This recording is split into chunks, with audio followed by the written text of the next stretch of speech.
A badge of honor. Police officers and first responders wear badges to let their communities know they are here to protect and serve. But that's not how it feels today, and the stress of the job is taking its toll, taking lives through suicide and post-traumatic stress injury. A Badge of Honor podcast features the cast of the same name, Sam Horwitz and John Salerno. Sam, John, and the team offer the first responders workshops through their critical incident stress management teams and mental health liaisons to offer state-certified T-COLE credit programs that save lives. It's time to smash through the stigma. It's time to heal from your injury, and it's time to back our blue. Welcome to A Badge of Honor podcast. Here are your hosts, Sam Horwitz and John Salerno. Hey, welcome to A Badge of Honor podcast with John and Sam, powered by the OBBM network. Man, Sam, I don't know how you're doing right now, but I got to admit I'm a little hurting after yesterday's Super Bowl. Man, what a terrific game. I'm sure a lot of people are feeling the pain today. The end of the day. they're feeling the pain today, but the anxiety and the stress they were feeling yesterday, because that was an intense, excuse me, still getting over cold. That was an intense game yesterday. So that brings on a lot of different stresses for different people. So if you have different trigger warnings throughout the game, you should learn how to handle those stresses prior to the game. I've had my share of breaking TVs through anger management, but I've seen a lot of YouTube videos today on people smashing their TVs or breaking tables because a ball was missed or a touchdown occurred. Man, wow. We got to bring it down. It's not healthy. It's not mentally healthy. Well, I mean, there's stress and anxiety in everything. I would say that's a little extreme for football. Maybe, I can just see the comments going crazy. Like, what do you know, Sam, about football? All I'm saying is like what you said. It's a football game. I mean, maybe you put a lot of money. I don't know. That could cause stress, right? Yep, the gambling, and we've seen that. We've talked about the gambling addiction that is on the increase. And, our guest tonight she deals with trauma, stress, and anxiety. Not going to ask her if any of her clients today came in talking about smashing TVs with football, but it really is, you have to be aware of what you do and how your body responds when things like your team doesn't win. But there was one video. Seriousness, it's deeper than that, right? Yeah. In all seriousness, it's much deeper than that. Your response is coming from something maybe that has happened over the course of your life, whether depending on what the career that you're in. We obviously talk about first responders because we are a first responders network. We're bringing you everything related to first responders. So without further ado, let's bring in our guest, Dr. Brooke Bartlett from the West Coast, California. Right. Hey, Dr. Brooke. Thanks for being on the podcast. Thanks for having me on. I appreciate it. Excited to be here. You're from the West Coast. You're from the West Coast. Are you nursing your wounds? Are you a 49ers fan? I am about as far away from being a 49ers fan as possible. I was very happy. Well, I can't say very happy because I'm not a huge Chiefs fan either. But if I had to choose, I would choose the Chiefs over the 49ers. So all right. People are leaving our stream in droves. We got 0. Sorry about that. No, it's all good. But before we kind of get into like the stress and the trauma and anxiety of how we start off the show, just tell everybody watching and listening now. Hello, Instagram Live. Hello, if you're watching live on Roku or our newest channel at Badge of Honor TV on Rumble. Rumble. We're rumbling in the jungle. So thank you, OBBN, for making that happen.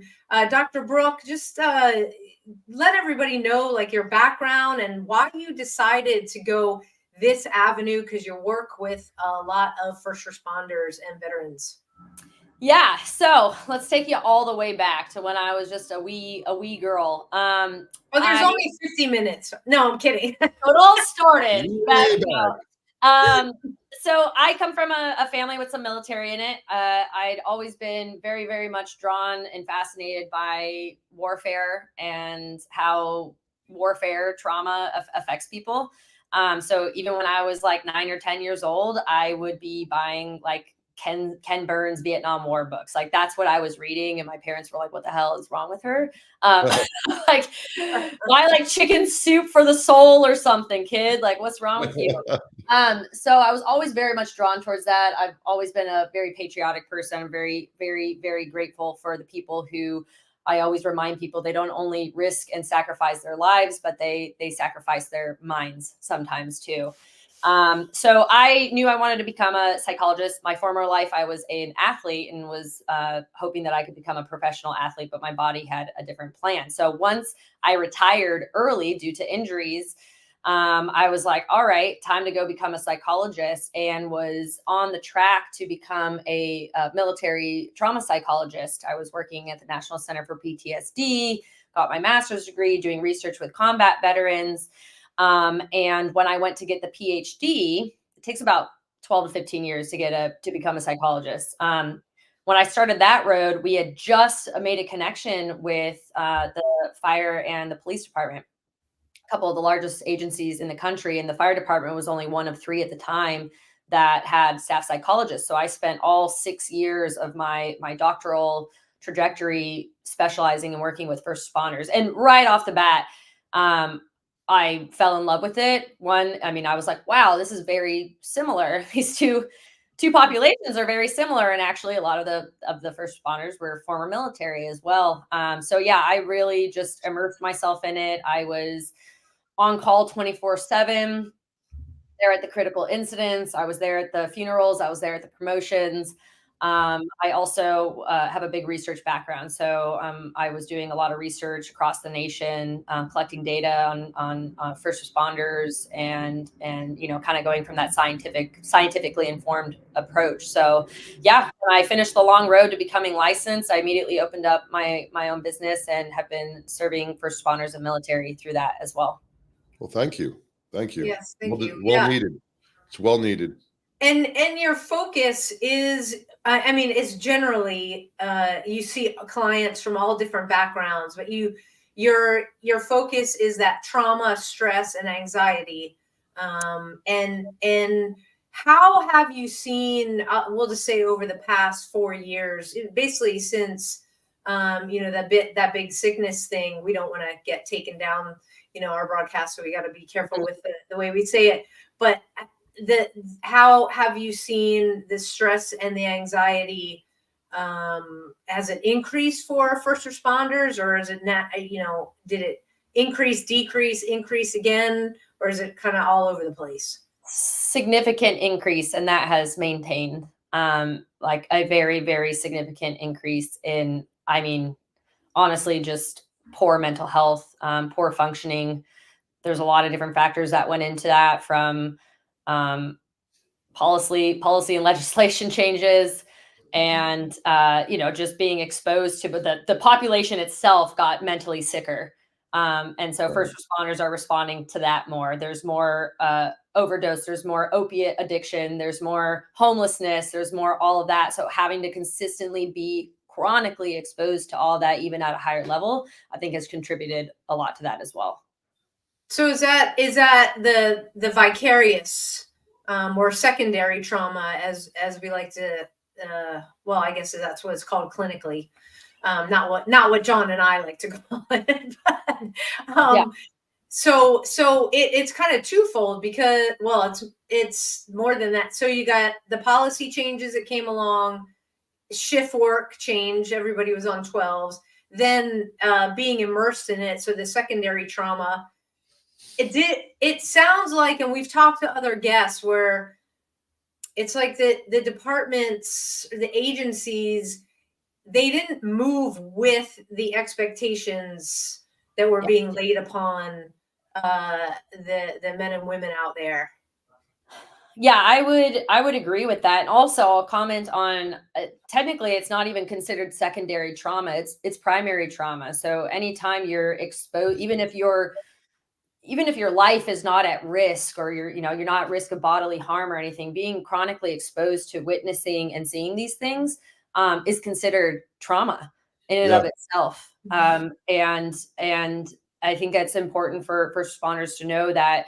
I work with a lot of first responders who are like, how could I be experiencing post-traumatic stress? Like, none of that is considered, like, that doesn't really even count. That's not even that big of a deal, that stuff I was dealing with. So I shouldn't even be struggling right now. But that in and of itself is actual trauma too. And has the same impact as, we'll call it, the big traumas. Like, I ran into a burning building, or I was involved in an officer involved shooting, or those types of things are of course also trauma. But responding, I mean, I hear all the time, responding to the same person that this is the 6th time that they've overdosed, and you have to, Narcan them, that wears and tears too. Let me ask something. And this is happening, I guess, countrywide. The landscape has changed. The environment has changed throughout cities, right? California, beautiful state, right? But to see the homeless population, you brought up homeless. You see that every day on patrol. That has a mental impact. It's a visual trauma that you are seeing each and every. You can be driving down instead of watching the waves, now you're seeing an increase in homeless activity. You're seeing an increase in drug overdose with fentanyl. We're seeing that happen with the officers in New York as well. The local landscape has changed, so it's not so much of a happy Times Square. Look at the bright lights. Now it's all dark and dreary and sad. Yeah. You think that plays a big impact in their emotional day-to-day stress?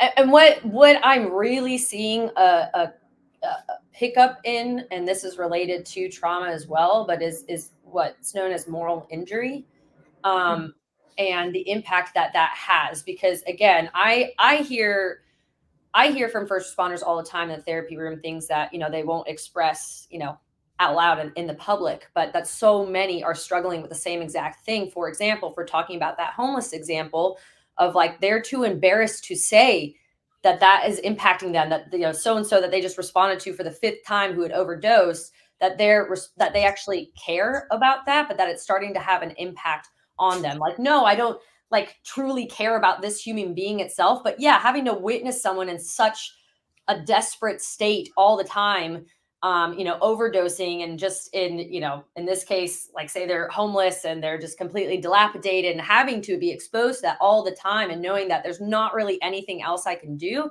starts to chip away and have an effect on people. And I think that the moral injury side of things has really started to increase as well. I was reading about moral injury the other day. I think we got to take our first break, but we're going to come back and explore this topic even more. Stay tuned, everybody. We'll be right back.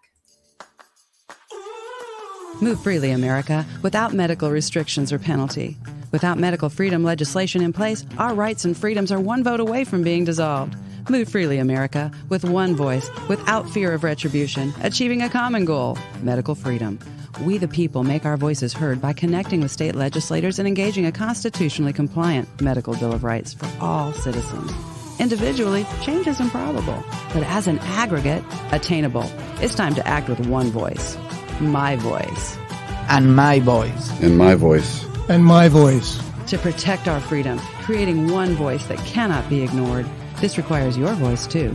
Move Freely America. Go to movefreelyamerica.org to find a chapter near you. Plug in, donate, and help our legislators defend our God-given rights under the Constitution. Move Freely America. My voice. And my voice. And together with your voice, we're one voice that cannot be ignored.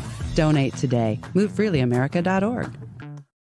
Hey, welcome back to a Badge of Honor podcast with John and Sam and Dr. Brooke Bartlett with the Center of Trauma, Anxiety, and Stress. And that's what we're tapping into right now. Before we left and took a break, we're talking about the moral stresses that impact our first responders on a daily basis. Everybody has those traumas, the fires, the death scenes, and everything else. But how about the visual impact on a day-to-day basis. It's almost like a hospice nurse. You know, there is nothing you can do. There's things you can't change, right? But you still have to go to work, and you see these people, and you want to help, but you know, it's just physically or impossible to do, right? Because in hospice, they're gonna pass away, and you know, you can be there for them. What do our first responders do when they're out of options? Mm-hmm. Yeah, and so moral injury is basically, it's defined as when we perceive in some way that we've perpetrated a value or moral that we hold. But the common misconception is that it's only related to like actual wrongdoing. Like, for example, like I do something, like it was most commonly tied to killing in combat, right? We could see how that could be morally injurious, right? But moral injury encompasses a lot more than that. And I really see it among first responders. It's so incredibly prevalent, but not really well understood. And it comes up in a lot of those scenarios where they're kind of put in a position where they don't really have much control, right? There's not much that they can do. And like I said in that example, even though, okay, I don't like personally care for this individual that just overdosed again, it still has an impact. It's still hard for me to see someone suffering. Still a human being. It's Right. basic humanity, you know. Exactly. Mhm. Exactly. Yeah. And that really plays in.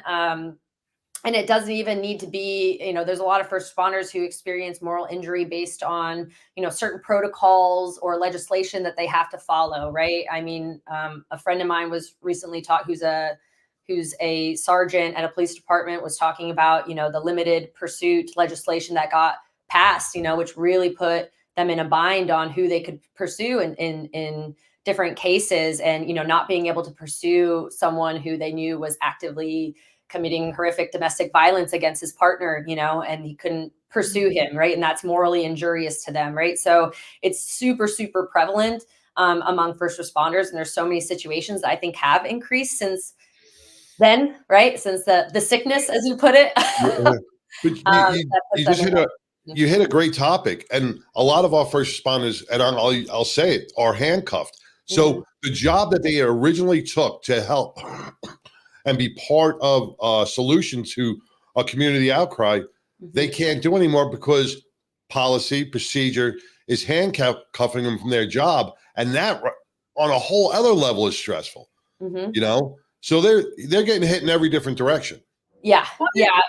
Oh, go ahead, Sam. Yeah, I was going to say, isn't it also because like you shared very quickly before the break, is like we tend to minimize, like if I talk about you know, the all of the deaths that I'm seeing that are not from, you know, gunshots, but just from being homeless or some other reason, that you know, we minimize it. That shouldn't bother me. So I'm not bother you. Yeah. I'm not going to talk about it. Whereas inside you, it's pinging everything. And I think that's where, you know, that moral injury and it kind of skirts a line. And please, you know, we're always open to, John and I are open to being corrected. But at first it seemed that some organizations that were focusing on moral injury, like they didn't want to acknowledge that PTSD exists, or that it's micro traumas or multiple traumas causing that this anxiety and stress response in a first responder, that it's something called moral injury. Can you have one without the other, or are they often linked? How does that work? Question. That's a great question. So here's the thing. Moral injury is very commonly also present among people who have post-traumatic stress disorder. However, they are two distinct, separate things. Moral injury is distinct from post-traumatic stress disorder. In fact, someone could be experiencing moral injury unrelated to how we define trauma, right? Like seeing someone dying, or like I said, running into a burning building. Moral injury is very much associated, not necessarily with the trauma itself, but it's associated with that perception of some kind of value or boundary, moral boundary was crossed, right? Either I did it by like either I crossed that boundary, something I did, but in a lot of cases, a lot of my first responders experience moral injury because there's something I should have done or could have done that I didn't do. And that also crossed my moral boundary. Oh, that sounds like survivor's guilt a little It is. bit. There's a lot of survivor's guilt.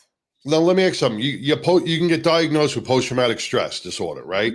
Mm-hmm. Can you get diagnosed with moral? I mean, and what's funny is we'll call injury. PTSD a disorder, but we'll call the moral aspect an injury. I mean, and you said they're different, but can you be diagnosed with one and not the other, or both, or how does that work? Yeah. So as of right now, you cannot be diagnosed with moral injury because Okay. it doesn't. There's no. It has to have a D to be in the DSM. Moral injury disorder. It has to be billable. A D. Yeah. And I'm all the research is coming out, and it's presumed that they're going to add moral injury to the DSM in the upcoming revision, which probably will be in about 5 years or so.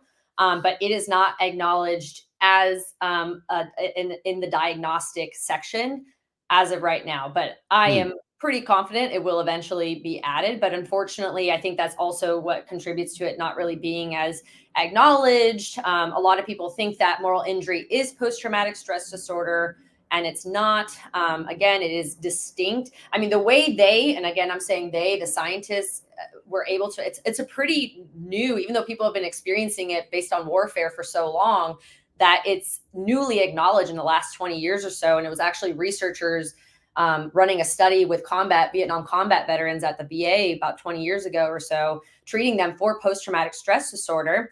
And they were tracking them as they went along. And by the end, when they were done with that treatment, they no longer met criteria for PTSD, but they were still suffering from debilitating symptoms. And they were like, what is this that we're seeing? And they started to realize that these symptoms were directly attached to what they perceived as things that they had done or not done that were morally violating to them. And the number one symptom, there's a lot of different symptoms, but the number one symptom that always accompanies moral injury is guilt. Always, always, always. Yeah. That's Mm-hmm. a big one. That's a big one for us in the first responder community. So we're going to take our next break. When we come back, I want us to hold that thought, because as you're working with the first responders and they talk about survivor's guilt and, being trained to save lives when they couldn't, and we'll talk about it when we come back, folks. Stay tuned. Interested in starting a podcast or TV show? Worried about what you'll say and how to keep it engaging? Think you'd like to be a guest on podcast, radio, or TV shows? Hi, I'm Susan Hamilton, owner and founder of OBBM Network, and I would like to invite you to an OBBM media training to get the tools you need for a relaxed and polished performance you'll be proud to share. Our specialized training techniques include role play, voice training, and everything you need to deliver a confident, clear, and engaging interaction. Go to offbeatbusiness.com. Go to the calendar and register for a training that's convenient for you. Dates available now, 214-714-0495. Hey, welcome back to A Badge of Honor podcast with John and Sam. And we welcome back Dr. Brooke Bartlett with the Center for Trauma, Anxiety, and Stress. And we talk about the stress onion or the trauma onion, and it's got so many different layers. And every week we just keep peeling stuff back and learning more about what impacts our first responders' minds, our mental judgment, and now our moral injuries. And all these pieces are part of a bigger puzzle that really cause so much stress along our first responders, and it almost debilitates them through normal life. And that's where Dr. Brooke comes in. She's the one that's going to help you identify these things. Because if we go through life not knowing what this is, or not knowing why we act the way we act, that again could be another stress. Why am I feeling this way? Why am I doing this? So Dr. Brooke is the one that says, all right, here are the puzzles. It's not your fault. It's normal. You can fix it. Right, Doc? Yeah, absolutely. So before we took a break, I'll just use me as an example. 9/11.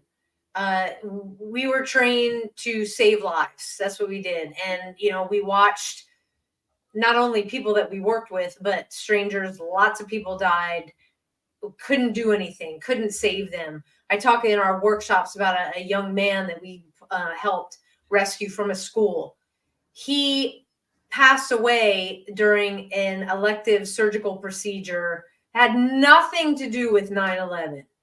And I was just yanked back. It shouldn't have happened. I saved him. He should be alive. All that kind of thing. When you group that into, can you, because you said guilt's always part of moral injury. That survivor's guilt is also part of a PTS diagnosis. So how would you separate the two? So one of the criterion for post-traumatic stress disorder is what they call pervasive negative emotions, which could encompass guilt, shame, disgust, things like that. Moral injury is primarily a guilt, or that's the primary symptom, but it's a little bit different it has a little bit of a different flavor from post-traumatic stress disorder, because when we're talking about post-traumatic stress disorder, we're talking about someone's change in their view of themselves, the world, people around them, and they typically start to engage in behaviors to avoid things, people, places, things, thoughts, feelings that remind them of their trauma. Moral injury is very much more so associated with things like, I should have done this, I could have done that.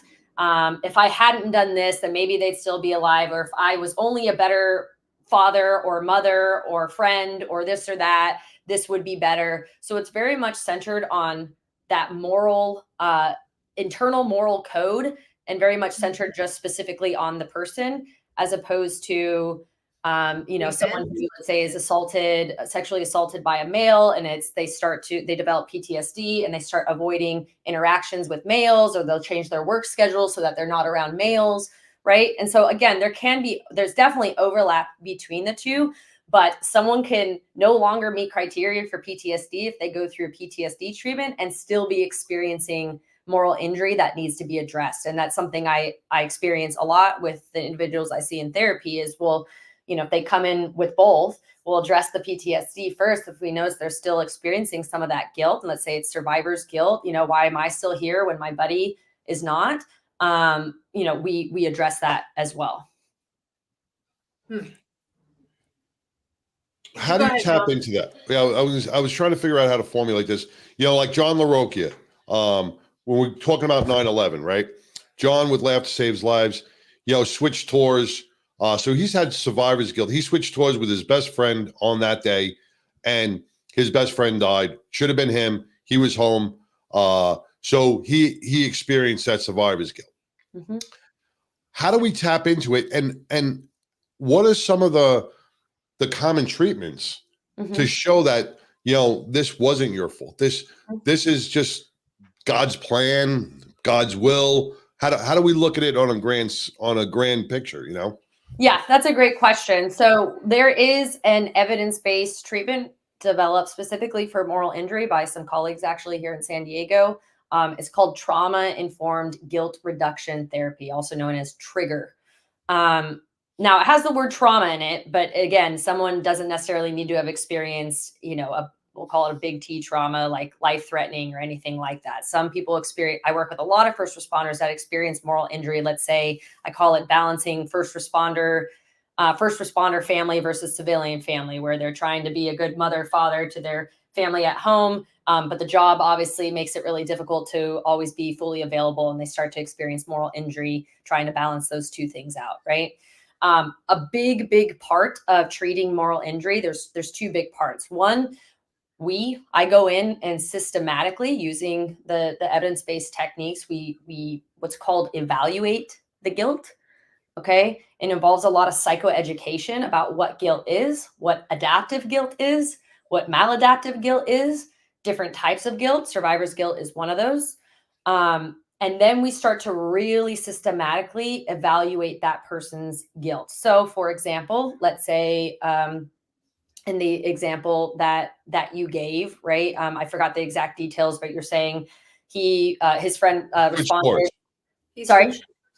He switched tours on 9/11 with somebody. Okay. Switch tours. There you go. So switch tours. So the moral injury is that I shouldn't be here. He should, and probably kind of a sense of like, I'm responsible for his death because if I hadn't switched tours, then I would still be here. What we see in moral injury pretty commonly is a couple different things. One is called hindsight bias. Have you heard of that before? No. So it's when we take what we know now and then we judge ourselves based on that information as if we knew it then, right? So now he knows that there was going to be a terrible terrorist attack that occurred on that day. But he's judging himself as if he made the decision to just switch tours anyways, potentially knowing that something horrific, one of the most horrific historical events occurring was going to happen. Right. Mm-hmm. So that's an example of hindsight bias. So what we start to go in is really start to have them systematically start to identify, take a step back and objectively identify the facts, the evidence, the context behind that. Right.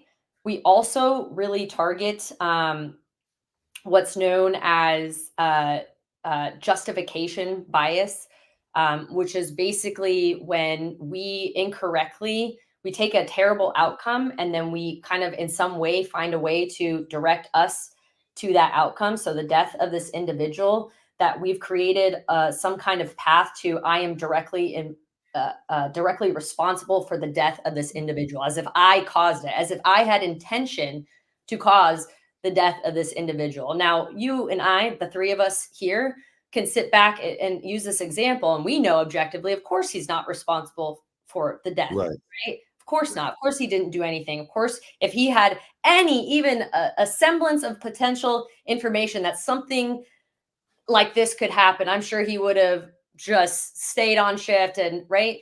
But that he's somehow created a path in his brain to, I'm directly responsible for this. So we really evaluate intent, actual responsibility. And again, we do that by having the individual step back. There's worksheets to complete in session, at a session. It's a lot of repetition of evaluating the guilt. So that's one major part of treating moral injury. And it's super, super important because our brains function in a way where it'll function as efficiently as possible. And if we have landed on this thought of and belief that I am responsible for his death because I switched shifts last minute, and we don't address that and we don't open it up and, like you said, peel back the layers and really look at it objectively, that is just going to become a stronger and stronger and stronger belief. And it is just going to weigh someone down. And as I'm sure it did him for many years. But it almost seems, the way the brain works, it almost makes it like you're justifying the actions, right? To, although it's guilt-based, you're justifying the actions of moving yourself closer to that trauma to relieve yourself of some guilt. It's like a double-edged sword sometimes. So that's a great point too. I don't have an exact term for this. I haven't trademarked a term for this, but I talk about this all the time when I'm talking about moral injury. But one thing about moral injury too, especially with a lot of my first responders and combat veterans, is they don't want to let go of the guilt. I call it using guilt as a function for something else, right? Because it's almost like if I stop feeling guilty about this, that in and of itself is a bad thing. That means I hear a lot. That means I don't care. That means I'm a bad brother, friend, this, that. That means I might forget about them, right? And so it's like, I need to keep this close to me because this is what's holding me together right now, even though it's not in a way, but it's what's standing in between me and this fear that it means that if I don't have this guilt, it's going to lead to all these other things. Wow, this is fascinating. Hey, if you're just joining us, we're having an awesome conversation with Dr. Brooke Bartlett about moral injury, about PTS, how the brain works and holds on to things. And just like right here, we got to let that shit go. We'll be right back after these messages. Look, when you need to respond to an aggressive situation to protect yourself, your family, or your property, understanding your firearm and legal position are critical. Officers know your skills are only as good as your commitment to training. So know what you're doing. So when you're in a vulnerable situation, we can count on your response. Whether you're a beginner or a licensed gun carrier, Carry in Texas offers basic firearms training, Texas permitless carry courses, license to carry, and basic 2A courses so you can understand the responsibilities, situational awareness, and learn the technical skill required when you carry your firearm. Go to carryintexas.com to find the right course for you. Join me, former United States Secret Service agent Samantha Horwitz, on the range for beginner basics, LTC prep, and range practice. Go to carryintexas.com today. That's carryintexas.com. Hey, welcome back to a Badge of Honor podcast with John and Sam and Dr. Brooke Bartlett with the Center of Trauma, Anxiety, and Stress. I do want to touch on one other thing, was the holistic areas that are on your website, because a lot of first responders go, I am not sitting down with a counselor. They're going to put me on medication. They're going to pop me full of pills. And that's not always the case either, right? No. And I strongly urge people to run away if they go see someone and they immediately just tell them to go on medication. Now, I should say this, in instances of severe mental illness, which is like psychosis, schizophrenia, bipolar disorder, those require medication. But if we're talking about anxiety, depression, stress, PTSD, I'm very much a skills before pills person. And sometimes it's used as an adjunctive. Sometimes individuals benefit from, let's say, a booster, we'll call it, of, some medication while they're going through therapy. But medication alone is going to do as much for you as taking high blood pressure medication while continuing to eat donuts and, 12 eggs a day, so. Yeah. Right. Okay. Yeah. There's a time and a place. Yes. Yes. Moderation. Yeah. So your work with first responders goes outside of your office as well. On your website, you talk about working with agencies to create, to get in front of what their folks are going to experience and see over a career. And in that, you're going to reach those that have been serving for a while. What kind of things do you discuss with the agencies to make that holistic approach by option?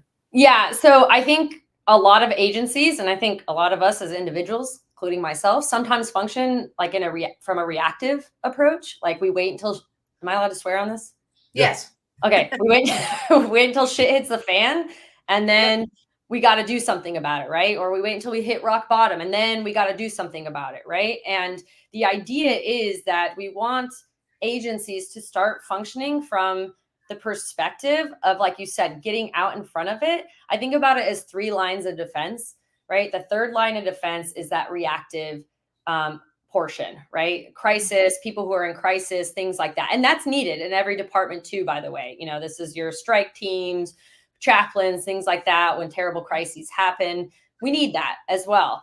But some agencies don't have anything aside from that third line. The first 2 lines of defense first line of defense is what I call prevention. It's, hey, how about we go in the approach of, let's keep healthy people healthy. What can we do to keep our staff, our personnel, our employees healthy, both physically and mentally, right? What can we start to put in place now to make that happen? And the second line of defense is early intervention. So what can we start to put in place so that if and when our employees, our staff are starting to notice, maybe I'm kind of not doing as well anymore, nothing's hit the fan yet or anything, that I can recognize that. And then I have resources and places to go to stop that snowball from continuing to roll, right? And because that's what happens, is what we're seeing so much. I mean, it seems like every day now I'm waking up to more news that another first responder has died by suicide.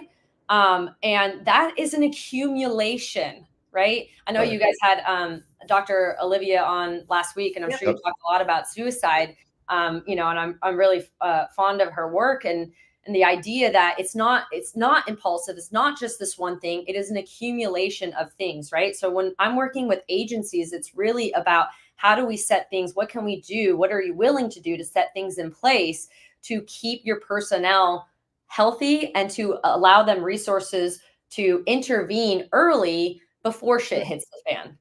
Yeah. Right. Yeah, and peer support is definitely one of those things.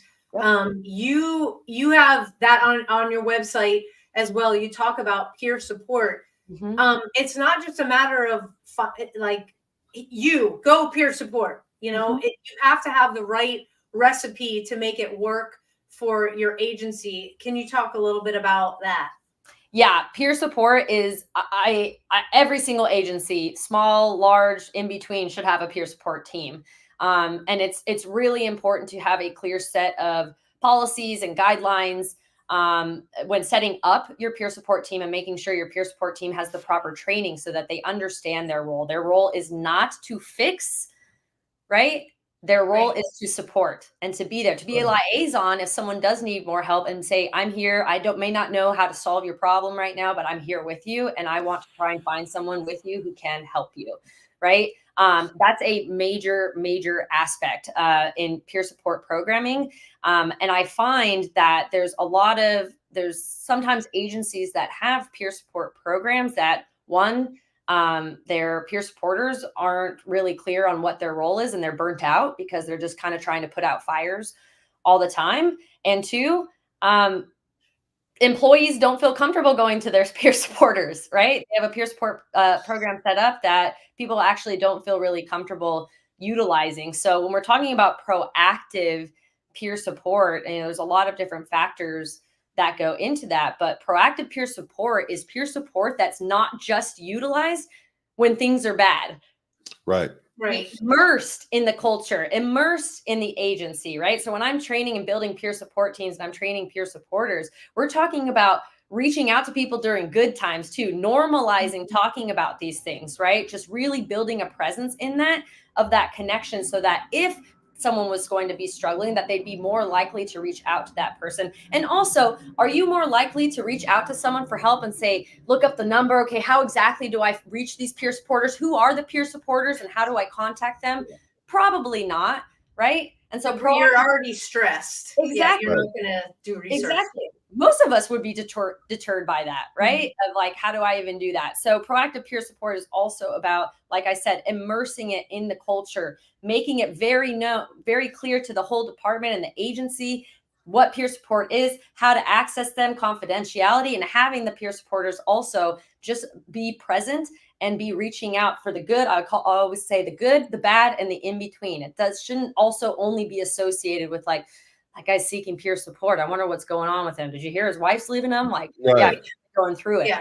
Well, yeah, because we're good at the rumor mills and doing that as well. Hey, if you guys are just or if you guys are listening on your favorite podcast app, thank you very much for doing that. I have had Dr. Brooke's website up. So she's at the Center for Trauma, Anxiety, and Stress, and you can go direct to her website after the show it's Center TAS for Trauma, Anxiety, and Stress. So centertas.com or CenterTAS. There you go. You said it right. Yeah. Center Taste, Center Test. No, CenterTAS. There you go. So, this has been so eye-opening, and I'm going back to we were talking about the moral injury and the way that our brain works, and things can kind of get stuck. And if we are telling ourselves that somehow we are responsible and we get stuck in that, is that like a new neural pathway that we're creating? Because our brains automatically go to the negative. Humans, that is our species. That's what we do. That's what we do. Not best, but we kind of do. Yeah. Because that's, we're always looking for the thing that's going to attack us at saber-tooth tiger. So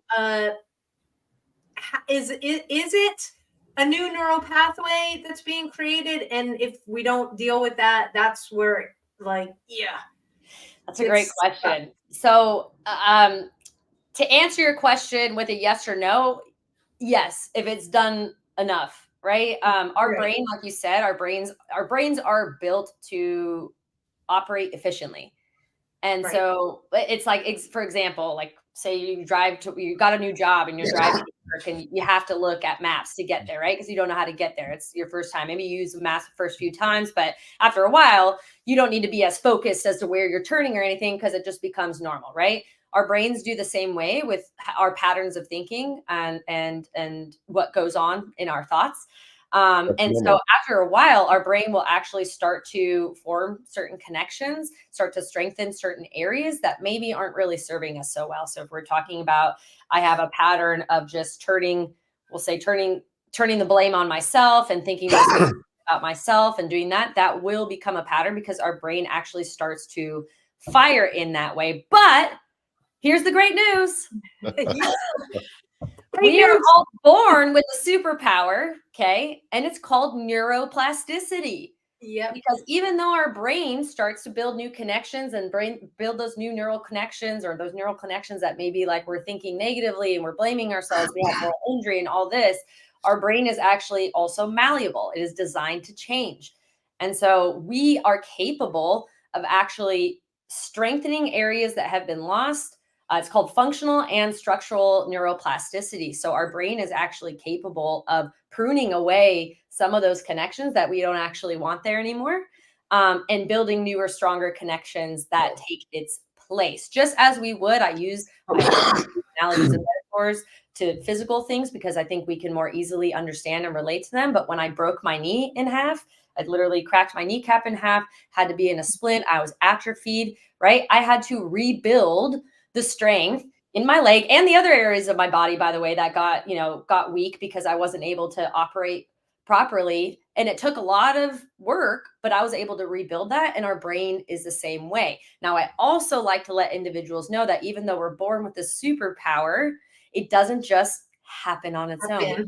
Right. I can't break my knee and go, let's see what happens. Let's hope it heals. Right.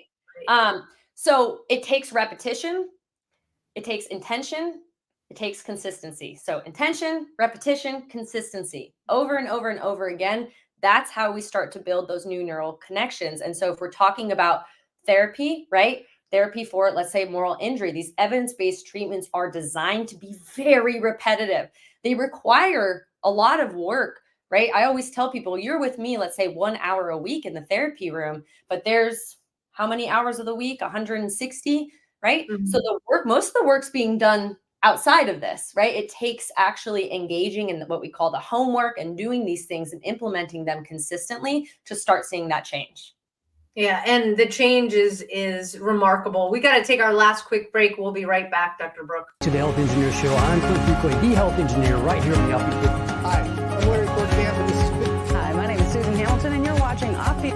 Hi, this is Doreen Milano. Welcome to Big Ideas Small Business, where we will talk to Terry Arjala.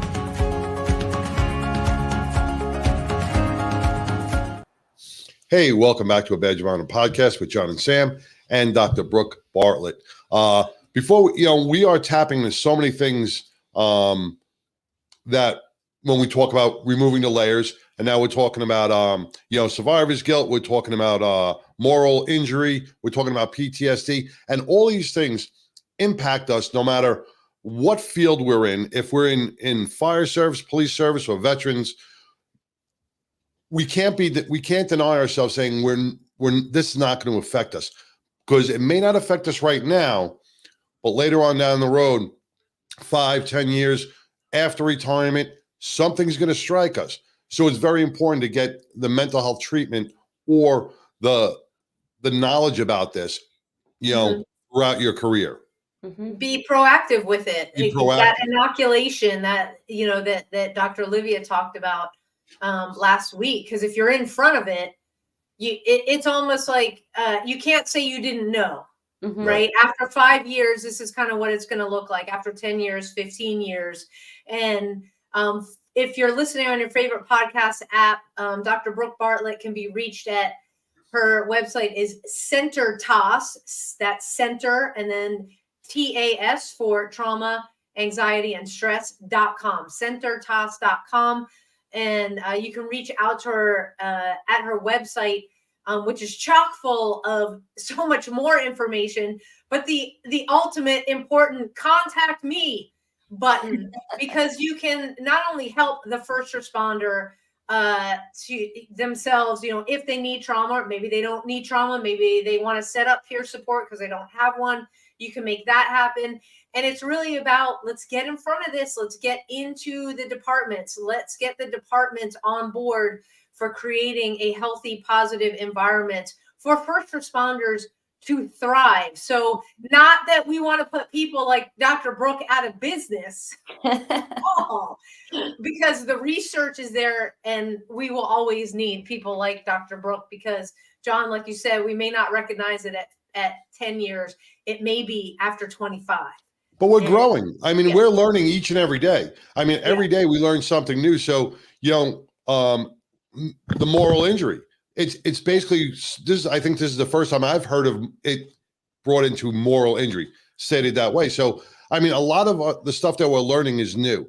We've only scratched PTSD, maybe 5-10%. And we're continuing to grow and learn and gain in knowledge and heal people. But we just need more people on board to start gaining that same knowledge. Absolutely. So, Dr. Brooke, where can people connect with you on social media?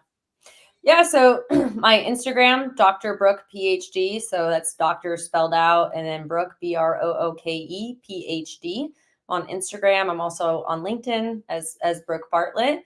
But yeah, I recently got on Instagram a few months ago and have been really struggling through learning how to do all the social media stuff, but I'm making my way. And yeah, I post some content. I sometimes post clips of some, trainings and things that I give on there too, just, tidbits of information. Well, that is awesome. Thank you so much for joining us tonight. I mean, oh my gosh, such incredible information.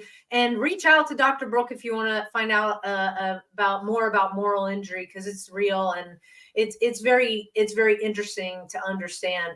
Dr. Brooke, thank you. We will be in touch. Really appreciate you very much. All the work you do with our veterans, first responders, and family members. Yeah, thank you both so much for having me on. I really appreciate it. It was great being here. Thank you. You bet. We'll be in touch soon. Thanks. All right. Bye. Yeah, this was fantastic. Like we were talking, I just was reading about moral injury yesterday. And so I'm like, what is this?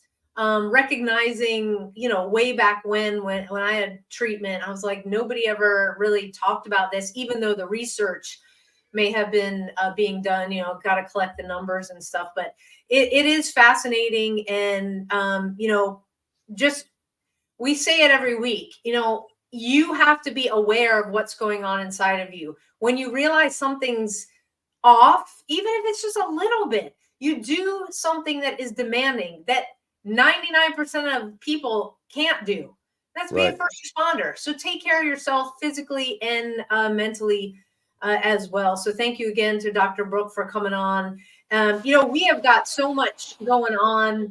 I'm just going to throw up our website, badgeofhonor.org, because that's where everything on the calendar is. We've got an event in Denton to round out this month.